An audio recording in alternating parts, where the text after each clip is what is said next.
আগামী ২৯ নভেম্বর থেকে বাংলা বাঁচাও যাত্রা শুরু হবে।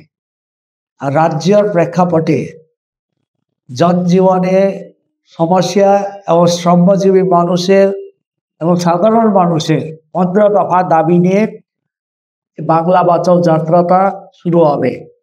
আগামী ২৯ নভেম্বর থেকে ১৭ ডিসেম্বর অবধি এই যাত্রাটা চলবে। আমাদের রাজ্যে বিভিন্ন প্রান্তে বিভিন্ন মানুষের বিভিন্ন এলাকায় বিভিন্ন শহর গঞ্জে সব জায়গায় হয়েছে এই যাত্রাটা যাবে। সুনির্দিষ্ট করে ১৫ দফা দাবি সাথে সাথে আমাদের জেলাতেও আমরা কয়েকটি নির্দিষ্ট করে আমরা এর সাথে দাবি যোগ করেছি।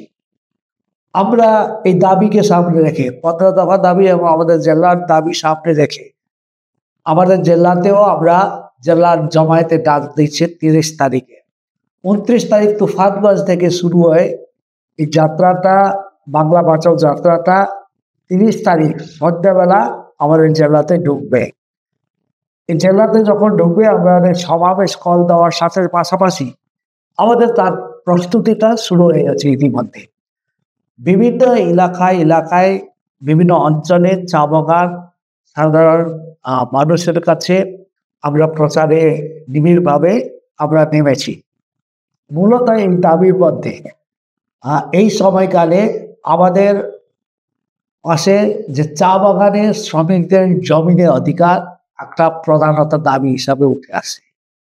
আমরা দেখছি সম্প্রতিক কালে যে প্রাকৃতিক প্রকোপে যাদের ক্ষতিগ্রস্ত হয়েছে, যে এটা দিয়ে যারা ভিকটিম তাদেরকে পুনর্বাসনে এখনো ব্যবস্থা করা হয় নাই। আর পুনর্বাসন ব্যবস্থা করা, রিলোকেটেড করা এবং হচ্ছে এই সমস্ত মানুষ যারা ক্ষতিগ্রস্ত হয়েছে তাদেরকে পুনর্জীবন ফিরে আনার দাবিটা আমরা জোরদারভাবে জোরালোভাবে এই দাবিটা আমরা করেছি। তার পাশাপাশি শ্রমিকদের মিনিমাম ওয়েজেস দীর্ঘদিন থেকে পেন্ডিং আছে, সেটা আমাদের প্রায়োরিটির মধ্যে আছে। আমরা দেখেছি এই তিস্তা প্রকল্পে যে আমাদের তিস্তা ক্যানাল যে তিস্তা প্রকল্পে দীর্ঘদিনের লেফ্টে একটা বড় অ্যাচিভমেন্ট, কিন্তু ইদানিং এই সময়কালে দেখা যাচ্ছে এটা একদম ধ্বংস হয়ে পড়েছে। এটাকে আবার নতুন করে সংস্কার করে কৃষি জমিকে এবং কৃষকদের লাভবান করার ক্ষেত্রে তাকে ব্যবহৃত করতে হবে।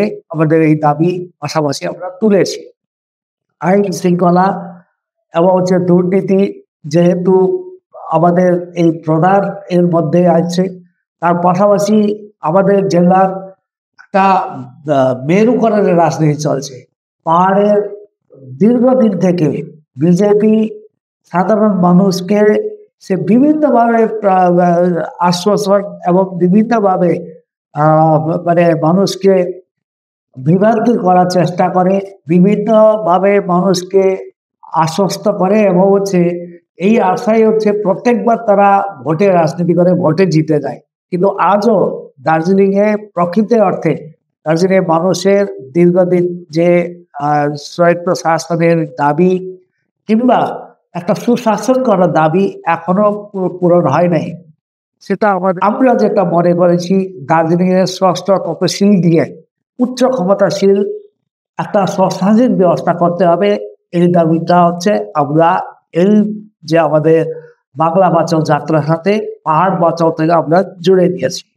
আমরা দেখছি এই সময়কালে চা বাগান এবং বিভিন্ন অঞ্চলে বিভিন্ন এলাকায় জমিন হাঙ্গররা এবং হচ্ছে কর্পোরেটরা জমিনকে গ্রাস করার জন্য উঠে পড়ে লেগেছে এবং হচ্ছে মানে শাসক দল সেটা আমাদের অর্থে তারা হচ্ছে মদত করছে এবং হচ্ছে কোনো জায়গার দালালের মাধ্যমে কোনো জায়গায় সরকার সোজাসুজি ঢুকে যাচ্ছে এবং হচ্ছে এই জমিনগুলো সমস্তভাবে চা বাগানে ফ্যাটাল একটা জমিন যে কোনো এটার মধ্যে যে কোনো সময় কর্পোরেটের হাতে তুলে দেওয়ার জন্য উঠে পড়ে লেগেছে। আমরা দেখেছি এই পাশাপাশি এই জমিনগুলো কিন্তু সাধারণ মানুষকে উৎখাত করে হচ্ছে বড় বড় শপিং মল রিয়েল এস্টেট দিকে যাচ্ছে। সুতরাং জমিন বাঁচাও এই লড়াইটাও এই সময়কালে আমাদের প্রধান উঠেছে। তাই আমরা এই বাংলা বাঁচাও যাত্রার সাথে আমাদের জেলার লড়াইটা জুড়ে একটা বড় লড়াইটাতে আমরা একটা বড় ধাক্কা দেওয়ার এই বড় লড়াইটাতে আমাদের জেলা আমি সহযোগিতা হবে।